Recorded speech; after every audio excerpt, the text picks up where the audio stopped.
see what the intrigues and what the pundits have to say about that. Another interesting story is the Supreme Court Judge Ojwang cleared of graft allegations. We do know there are graft allegations that are brought before him, some of them being abuse of office, and a tribunal was set up. This is through the JSC, but he has now been given a clean bill of health and cleared, and the tribunal says he has nothing to answer and therefore does not have to be removed out of office.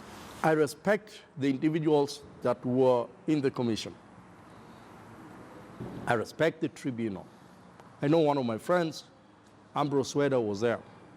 And I know how Ambrose Weda thinks, and I know he's a very honest man that will not say, cover anything up. I think he'll walk out if there's anything that was to be covered.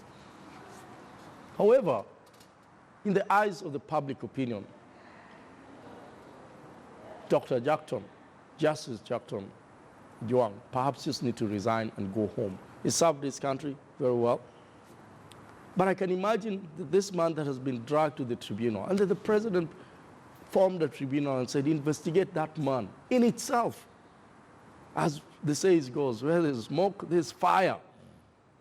If even he was exonerated, and indeed he's been exonerated by the tribunal, a honorable thing for him to do is to resign and go home and say, look, I've served my country. I don't think he's going to be poor. He's not going to feed himself. He's been a prominent person all these years. He's gathered some few that he can do well. Maybe he can do consultancy. Maybe he can open his private law firm. And maybe he can apply for a judge in the East African community. But I think once we have a gentleman that has been tainted by the public image that indeed is being investigated, what people out there will think is, no, he's been covered. And I know that these are men of integrity that were in this tribunal. But still, the Mamboga does not know these gentlemen that were put and women that were put in this commission. They'll say, you've covered him up. You've covered him up. And if we have a gentleman that has been tainted at the Supreme Court and is back sitting there, what about the judges that are sitting here? What about the magistrate?